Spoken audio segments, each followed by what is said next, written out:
नमस्कार, KP news के bulletin में आपका स्वागत है। मैं हूं पूजा आपके साथ। चलिए शुरू करते हैं आज की खबरों का सिलसिला। उससे पहले एक नजर आज की सुर्खियों पर डालते हैं। बीदर के सांसद सागर ईश्वर खंडे ने आज बीदर कमलनगर NH 50cc सड़क को 30 दिनों के भीतर ठीक करने के निर्देश दिए। कर्नाटक BSY-PY विरोधी खेमे के नेताओं ने सत्ता हासिल करने के लिए रैली की योजना बनाई। कर्नाटक भाजपा प्रमुख BY विजेंद्र CM का इस्तीफा नहीं मांग सकते, मंत्री मधु बंगारप्पा ने कहा। हिंडनबर्ग के खिलाफ सख्त कार्रवाई होगी, इसके पीछे कांग्रेस गिरिराज सिंह भड़के। महाराष्ट्र विधानसभा चुनाव से पहले शरद की NCP को बड़ा झटका, बड़े नेता ने थामा बीजेपी का हाथ।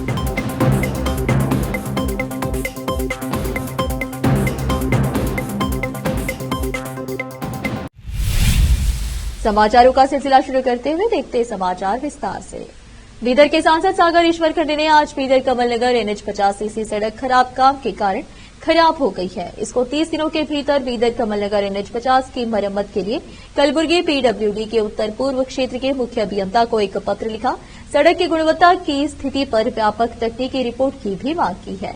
सांसद सागर ईश्वर खंडे ने दिल्ली राजमार्ग प्राधिकरण से चर्चा करने और रिपोर्ट मिलते ही आगे की कार्रवाई करने का वादा किया है।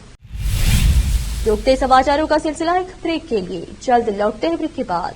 कील मुहासों के दाग, मस्सा, बालों का झड़ना, गंजापन, चेहरे पर अनचाहे बालों से परेशान लोगों के लिए खुशखबरी। अब इन सभी प्रकार की समस्याओं को दूर करने के लिए शहर बीदर में खुल गया है Biyani skin and hair clinic, cosmetic and laser centre, जहां पर त्वचा, बालों एवं चेहरे पर दाग धब्बे, शरीर में खुजली, नाखूनों से संबंधित बीमारी के अलावा और भी कई बीमारियों का इलाज किया जाता है। इसके अलावा बीदर में पहली बार यहां पर अनचाहे बालों को निकालने के लिए लेजर ट्रीटमेंट अवेलेबल है। अपने खोए हुए बालों के लिए PRP और GFC थेरेपी अवेलेबल है। यहां पर लेजर द्वारा टैटू भी रिमूव किया जाता है और मस्से भी निकाले जाते हैं। Doctor Vinay Kumar Biyani MBBS MD, consultant dermatologist, cosmetologist and trichologist की निगरानी में चलाए जाने वाले स्किन एंड हेयर क्लिनिक में आकर अपनी बीमारियों और समस्याओं को दूर कीजिए और इस क्लिनिक के इलाज से फायदा उठाइए। आज ही चले आइए। यहाँ पर बीदर के अलावा महाराष्ट्र और तेलंगाना से भी पेशेंट आकर लाभ उठा रहे हैं।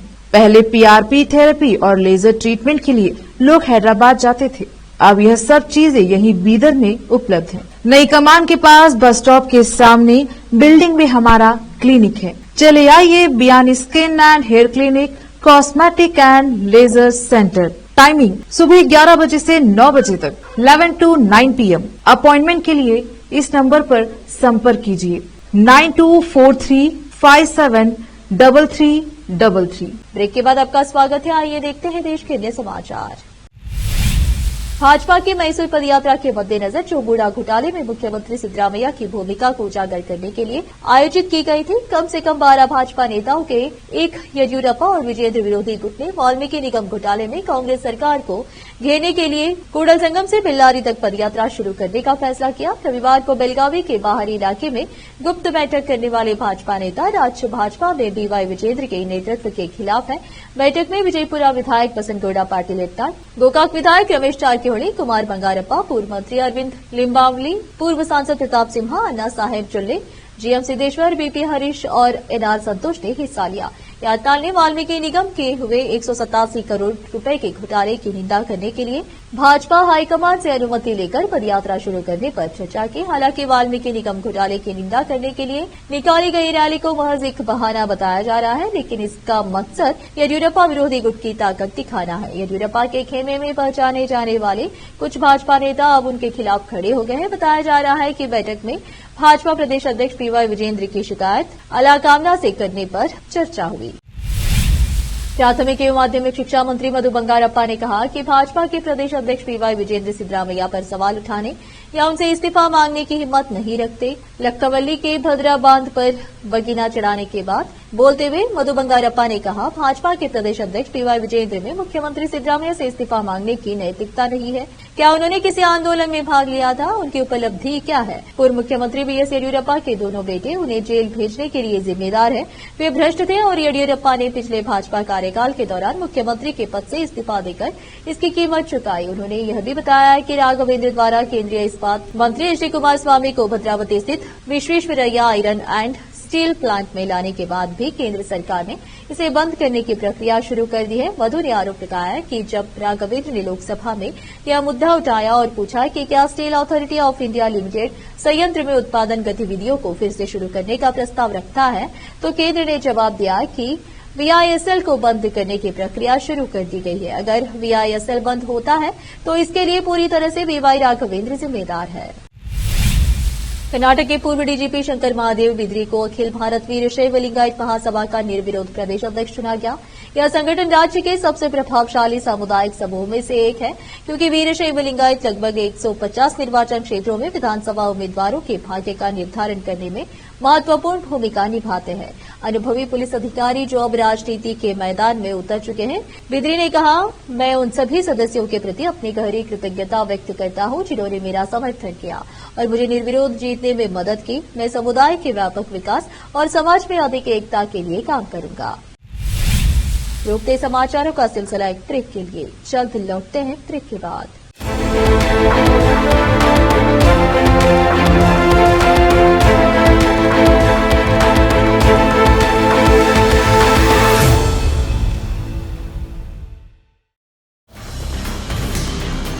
हिंदुस्तान के हर कोने में हम हैं मौजूद।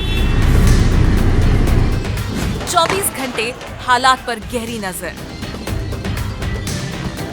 खबरों से जुड़े चुपते सवालात और आपको दिखाता है धार्मिक, सामाजिक, राजनीतिक, लोकल और इंटरनेशनल न्यूज की सबसे बेहतर कवरेज, जो आपको रखती है हर पल बाखबर। देश और दुनिया भर की खबर के लिए देखते रहें केपी न्यूज 24/7। ब्रेक के बाद आपका स्वागत है। आइए अब देखते हैं देश के अन्य समाचार। भारत में एक बार फिर से हिंडनबर्ग रिसर्च को लेकर विवाद मचा हुआ है।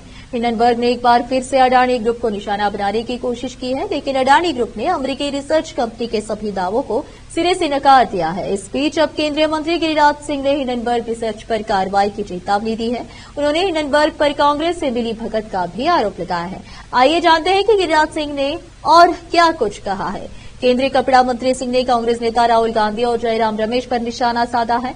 उन्होंने कहा है कि राहुल गांधी और जयराम रमेश देश को बदनाम करने वाला गिरोह है। हिंडनबर्ग हमें बदनाम करता है, हम राष्ट्र का यह अपमान बर्दाश्त नहीं करेंगे। ये लोग देश के दुश्मन हैं। अब हिंडनबर्ग के खिलाफ सख्त से सख्त कार्रवाई की जाएगी। राहुल को देश और देश की दिशा के बारे में कुछ भी पता नहीं है। उन्होंने कहा कि देशवासियों को ऐसे लोगों से सावधान रहना चाहिए जो भ्रम और भय पैदा करने की कोशिश करते हैं। हिंडनबर्ग मामले की संयुक्त संसदीय समिति जेपीसी से जांच की कांग्रेस की मांग के बारे में पूछे जाने पर सिंह ने कहा कि हिंडनबर्ग के पीछे कांग्रेस है। गिरिराज ने कहा है कि हिंडनबर्ग भारत को बर्बाद करने के लिए एक टूल किट है और राहुल गांधी जैसे लोग इसमें शामिल हैं। महाराष्ट्र में विधानसभा चुनाव से पहले शरद पवार की एनसीपी को तगड़ा झटका लगा है। शरद एनसीपी के नेता माणिकराव सोनवलकर ने भाजपा ज्वाइन कर लिया है। माणिकराव सोनवलकर राज्य भाजपा प्रमुख चंद्रशेखर बावनकुले की उपस्थिति में भाजपा में शामिल हुए। सोनवलकर ने भाजपा ज्वाइन करने पर भाजपा नेताओं ने उन्हें बधाई दी है। महाराष्ट्र बीजेपी प्रमुख चंद्रशेखर बावनकुले ने कहा कि 14.5 करोड़ लोग जानते हैं कि महाविकास अघाड़ी विभिन्न समुदायों के बीच विवाद भड़काने की कोशिश कर रही है, क्योंकि विधानसभा चुनाव करीब आ रहे हैं। जब कांग्रेस की सरकार बनी थी तो ऐसी घटनाएं कभी नहीं हुई, क्योंकि कोई गंदी राजनीति नहीं थी। विपक्ष में जब भी कांग्रेस के खिलाफ सरकार बनती है, चाहे देश हो या राज्य, ये समाज को बिगाड़ने और जनता में भ्रम फैलाने का काम करते हैं। महाराष्ट्र में अगले कुछ महीने में विधानसभा चुनाव होने वाले हैं। चुनाव को लेकर राज्य में सत्ता पक्ष की महायुति यानी एनडीए और विपक्ष की महाविकास अघाड़ी दोनों तैयारियों में जुटे हुए हैं। दोनों गठबंधन में शामिल पार्टियों में सीट बंटवारे को लेकर बैठकों का दौरा जारी है। एक तरफ एनडीए में सीट बंटवारे को लेकर सियासत भी जारी है, तो वहीं महाविकास अघाड़ी में भी सीट बंटवारे को लेकर बड़ी बैठक होने वाली है। सीट बंटवारा हो जाने के बाद सियासत और रंग पकड़ेगी और देखना होगा कि इस बार विधानसभा चुनाव में जीत किसकी होगी। राष्ट्रीय राजधानी दिल्ली में एम्स दिल्ली समेत 10 सरकारी हॉस्पिटल्स में सभी डॉक्टरों ने अनिश्चितकालीन हड़ताल शुरू कर दी है। राजधानी में भारी संख्या में डॉक्टर्स प्रदर्शन कर रहे हैं। सभी की एक ही मांग है कि कोलकाता रेप हत्या के आरोपी को कड़ी से कड़ी सजा दी जाए। दिल्ली में कोलकाता के आरपीजी कर मेडिकल कॉलेज में पीजी ट्रेनी डॉक्टर के साथ हुई दरिंदगी और हत्या के विरोध में डॉक्टरों ने इस बंद का ऐलान किया है। एम्स दिल्ली और दिल्ली के 10 सरकारी अस्पतालों ने कोलकाता में हाल ही में एक रेजिडेंट डॉक्टर के साथ हुए रेप और हत्या की घटना के विरोध में सोमवार को अनिश्चितकालीन हड़ताल शुरू कर दी है। इससे अब इन सभी अस्पतालों में वैकल्पिक सेवाएं ठप हो जाएगी। इधर खबर आ रही है कि आरजी कर मेडिकल कॉलेज अस्पताल के प्रिंसिपल संदीप घोष ने इस्तीफा दे दिया है। रेजिडेंट डॉक्टर्स एसोसिएशन आरडीए के एक बयान के मुताबिक AIIMS Delhi Maulana Azad medical college, RML अस्पताल, लेडी हॉरिंग मेडिकल कॉलेज, वीएमएमसी और सफदरजंग अस्पताल, दीनदयाल उपाध्याय अस्पताल, GTB, आईएचबीएस, doctor Baba Saheb Ambedkar medical college और राष्ट्रीय टीबी एवं श्वसन रोग संस्थान अस्पताल हड़ताल में भाग ले रहे हैं। यह हड़ताल सुबह 9 बजे शुरू हुई है। खान, भूविज्ञान और आबकारी मंत्री कोल्लू रविंद्र ने मछलीपट्टनम को राज्य की जल राजधानी के रूप में विकसित करने की योजना की घोषणा की। संयुक्त राष्ट्र के खाद्य एवं कृषि संगठन एफओ के एक प्रतिनिधिमंडल के साथ उन्होंने आंध्र प्रदेश में सतत जलीय कृषि पर GEF-8 परियोजना के हिस्से के रूप में रविवार को गिला कालिंदी डी मछली पकड़ने के बंदरगाह का निरीक्षण किया। इस अवसर पर बोलते हुए मंत्री ने कहा कि मछुआरों की आय बढ़ाने के लक्ष्य के साथ मछलीपट्टनम को राज्य के जल केंद्र के रूप में स्थापित करने के लिए एक व्यापक योजना पर काम चल रहा है। उन्होंने बताया कि मछलीपट्टनम में जलीय एवं समुद्री मत्स्य पालन विश्वविद्यालय स्थापित करने के लिए केंद्र सरकार से अनुरोध किया जाएगा। पिछली वाईएसआरसी सरकार पर मैंग्रोव को नष्ट करने का आरोप लगाते हुए जो समुद्र तट के लिए एक सुरक्षात्मक बाधा के रूप में कार्य करता था, उन्होंने कहा कि मछुआरों को भी नुकसान उठाना पड़ा क्योंकि मैंग्रोव जलीय उत्पादों के विकास में महत्वपूर्ण भूमिका निभाते हैं। देश की राजधानी दिल्ली सहित लगभग सभी इलाकों में बारिश का कहर जारी है। देश के अधिकतर हिस्सों में जमकर बारिश हो रही है और कई जगहों पर बाढ़ जैसे हालात बन चुके हैं। देश के अलग अलग राज्यों में बारिश के कारण कई लोगों की मौत भी हुई है। उत्तर भारत में 32 लोगों की मौत हुई है। राजस्थान में भी 20 लोग बारिश से जुड़ी घटनाओं में जान गंवा चुके हैं। हिमाचल प्रदेश के ऊना में बारिश के कारण आई बाढ़ से भारी नुकसान हुआ है। 3 लोगों के शव बरामद किए गए हैं। राहत और बचाव कार्य जारी है। जयपुर में सुबह से बारिश जारी है। मौसम विभाग ने अतिवृष्टि का अलर्ट जारी किया है। जयपुर में सभी स्कूलों में छुट्टी कर दी गई है। भरतपुर में पानी में डूबने से 7 बच्चों की मौत हो गई। हरियाणा, चंडीगढ़, दिल्ली, हिमाचल प्रदेश, उत्तराखंड, नागालैंड, मिजोरम, मणिपुर, त्रिपुरा, पंजाब, असम, मेघालय, तमिलनाडु, मध्य प्रदेश, केरल, बिहार, अरुणाचल प्रदेश राज्यों में ऑरेंज अलर्ट और राजस्थान में रेड अलर्ट है। एक बार फिर से रुकते हैं एक ब्रेक के लिए, जल्द लौटते हैं ब्रेक के बाद।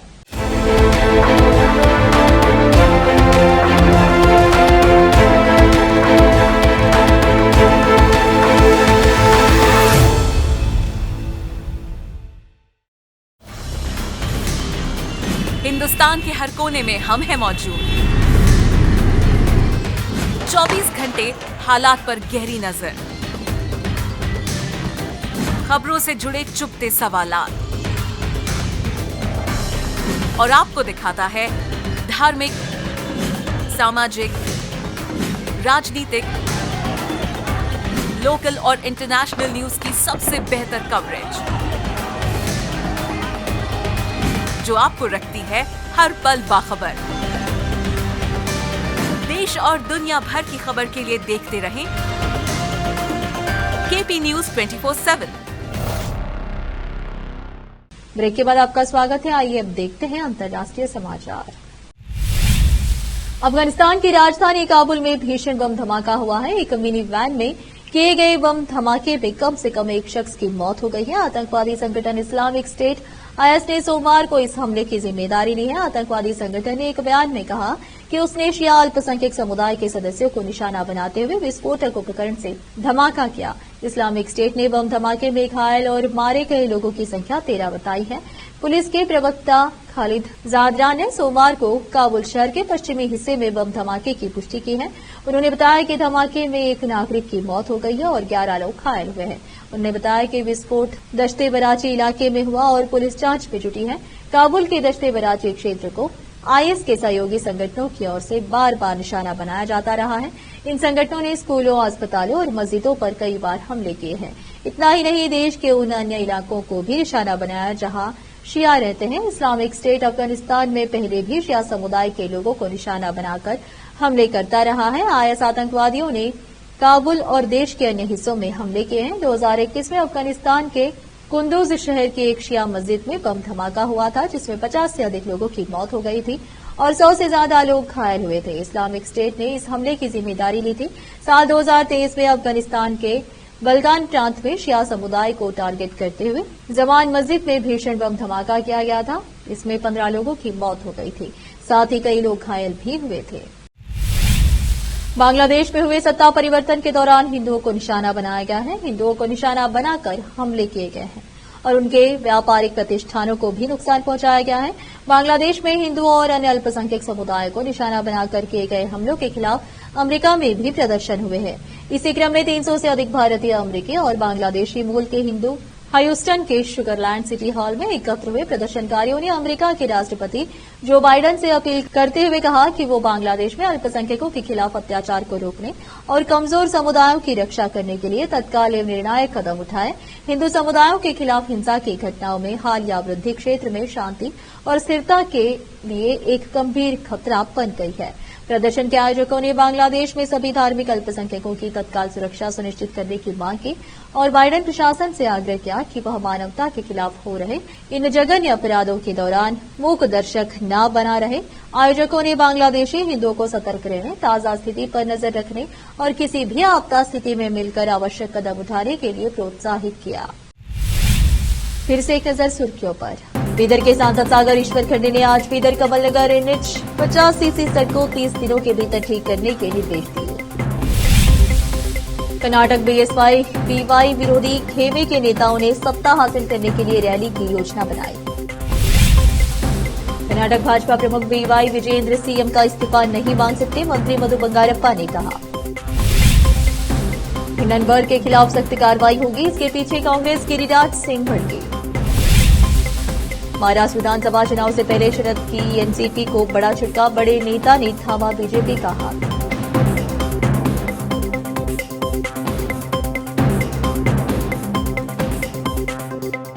केपी न्यूज के बुलेटिन में आज इतना ही। आप देख रहे थे हमारा चैनल केपी न्यूज 24/7। धन्यवाद।